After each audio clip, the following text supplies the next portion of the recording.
আমি মোশাররফ আহমেদ ঠাকুর আপনার কাছে জানতে চাই, এই যে যেহেতু আমাদের ঘরের উত্তাপ নিয়ে আলোচনার কথা ছিল, প্রাসঙ্গিকভাবেই বাইরের উত্তাপও চলে এলো। আমরা নিশ্চয়ই প্রতিবেশী কোনো দেশ, আজকে যদিও জামাত আমির মানে বলেছেন, যেহেতু বিরোধী দল হিসেবে তারা আছেন, তাদের স্টেটমেন্ট আপনাকে বলি। তিনি খুলনা সমাবেশে বলেছেন যে আমরা চাই না প্রতিবেশী কারো ঘুম হারাম হোক, কিন্তু যদি তারা আমাদের উপরে আধিপত্যবাদ বজায় রাখতে চায় তাহলে বাংলাদেশের মানুষ ছেড়ে কথা বলবে না। এই যে পুশিন সহ বিভিন্ন ইস্যুতে ভারতের সঙ্গে সম্পর্কটা কোথায় যেন স্টেবল হচ্ছে না, এবং তারা বলেছিল যে একটা নির্বাচিত সরকার এলে তারা সম্পর্ককে পুনর্গঠন করার চেষ্টা চালাবেন। এরপর আমরা দেখলাম প্রধানমন্ত্রী উপদেষ্টাকে ফেরত পাঠানো হলো, যদিও সেখানে কিন্তু ডিপ্লোম্যাটিক জটিলতা ছিল। আপনিও কি আসলে মনে করেন যে মানে এই সরকারের সঙ্গে সম্পর্কটা অত গভীর না দেখে তারা এই দূরত্বটা ইচ্ছা করে মানে বজায় রাখে বা জিয়ে রাখে? না, আমি আপনাকে বলি যে বিষয়টা এখানে ডিলটা করার প্রশ্নে জিয়াউর রহমানকে অনুসরণ করা যেতে পারে, প্রেসিডেন্ট জিয়া।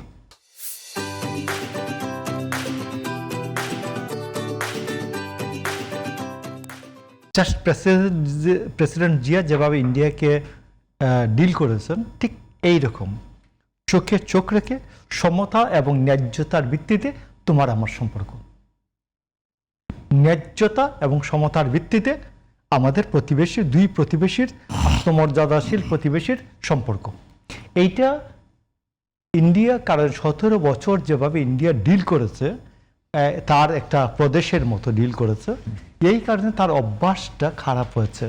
এই অভ্যাসটাকে মনে করিয়ে দিতে হবে যে আমি তোমার প্রদেশ না, আমি একটা আত্মমর্যাদাশীল স্বাধীন রাষ্ট্র। আসুন অন্য একটা বলি যে আপনি ইন্ডিয়ার যে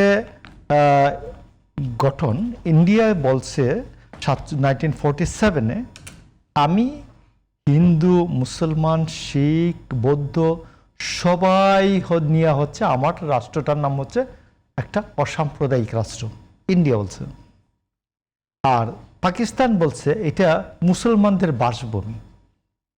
তাইলে কথাটা হলো যে এই অঞ্চলে যারা ছিল এরা সাম্প্রদায়িকতার বেসিসে ছিল 1947-এ, east Bengal, east Pakistan, west Pakistan.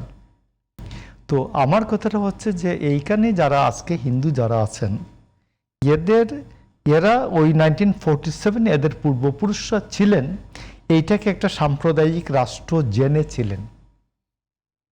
এখন 1947-এ ওয়েস্ট পাকিস্তানের সাথে 25শে মার্চে চাপিয়ে দেওয়া যুদ্ধ করার কারণে বাংলাদেশ হয়েছে। এই যুদ্ধটা আমাদের উপর, পূর্ব পাকিস্তানের উপর পশ্চিম পাকিস্তানিরা চাপিয়ে দিয়েছিলেন একটা গণহত্যার মাধ্যমে।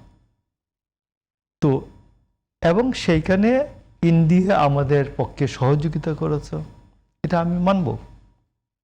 তো আমাদের যে মেজর জিয়া এবং অন্যান্য যারা ছিলেন ইস্ট বেঙ্গল রেজিমেন্টের, এরা 1965-এ ইন্ডিয়ার বিরুদ্ধে যুদ্ধ করার অভিজ্ঞতা তার আছে, এবং 71 সালে আবার এদের সাথে মিশে পাকিস্তানিদের বিরুদ্ধে যুদ্ধ করেছে।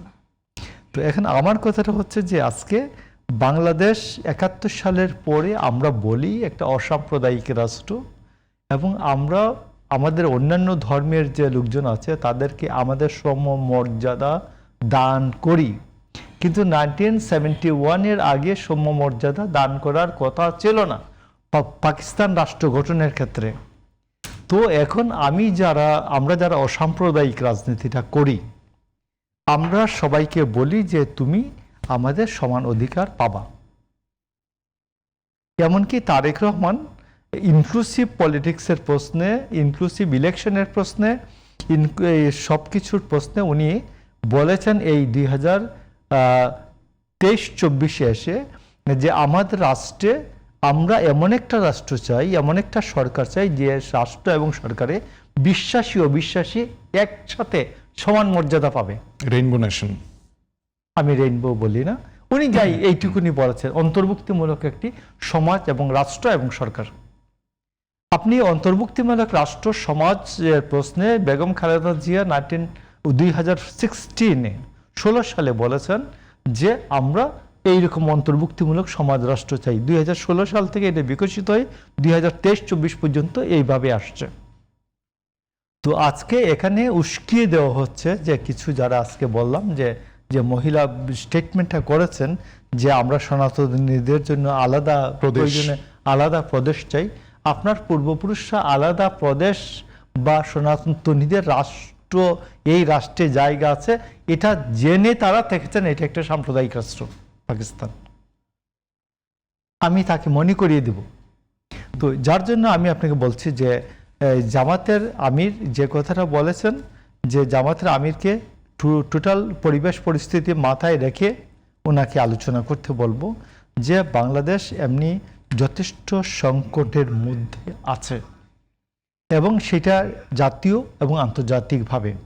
তো এই সময়ে আপনার আচরণটা কী হবে গভর্নমেন্টের সাথে, এবং গভর্নমেন্টের সাথে আপনি যদি বলেন যে কোনো সরকার প্রতিষ্ঠার জন্য নয়, আমরা জানি ওয়েস্টমিনস্টার টাইপ অফ ডেমোক্রেসিতে যদি সরকার ফেল করে তাইলে ওইখানে রানী বা রাজা যারা মাইনরিটিকে ওই বলেন যে তুমি গভর্নমেন্ট ফান্ড করো। তো আপনি অতি অবশ্যই গভর্নমেন্টের ছায়া গভর্নমেন্ট, আপনি অবশ্যই গভর্নমেন্টের পার্ট সঙ্গে যারা অপোজিশন আছেন। তো এইটা হয়তো উনি ডাক্তার মানুষ, আমাদের শাহরিয়ার ভাইয়ের মতো এত সরকার এবং রাষ্ট্র নিয়ে এত আলোচনা করার হয়তো সুযোগ নাই মেডিকেলে পড়ার সময়। তো ইচ্ছা করলে ওনার দলে যারা ব্যারিস্টার আছেন, আইনজীবী আছেন, শিশির মনির আছেন, ব্যারিস্টার শাহরিয়ার আছেন, আর কাউকে আমি ব্যারিস্টার পাই নাই। তো এরা যে এদের সাথে যদি আলাপ করেন তাইলে নিজের গুরুত্বটা উনি বুঝতে পারবেন, ওনার যথেষ্ট গুরুত্ব আছে। আরেকটা ছোট ভুল সংশোধন করে দিই, 1991 সালে বিএনপির আসন পেয়েছিল 140 এবং আওয়ামী লীগ আসন পেয়েছিল 88। আওয়ামী লীগকে যদি জামায়াতে ইসলাম সমর্থন দিত আর তাহলে হতো 116 সিট, আর এখানে জাতীয় পার্টি পেয়েছিল 35। তো সেই ক্ষেত্রে আওয়ামী লীগকে সমর্থন দিলে আওয়ামী লীগ পাওয়ারে আসতো না।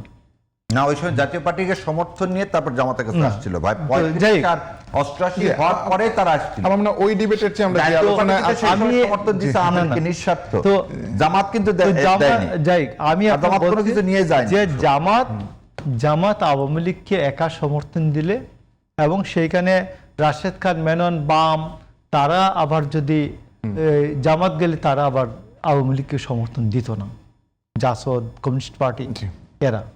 তো সেই ক্ষেত্রে জামাত ওই সম্ভাবনা শূন্য ছিল, ওই সম্ভাবনা শূন্য ছিল, আমি আপনাকে বলছি।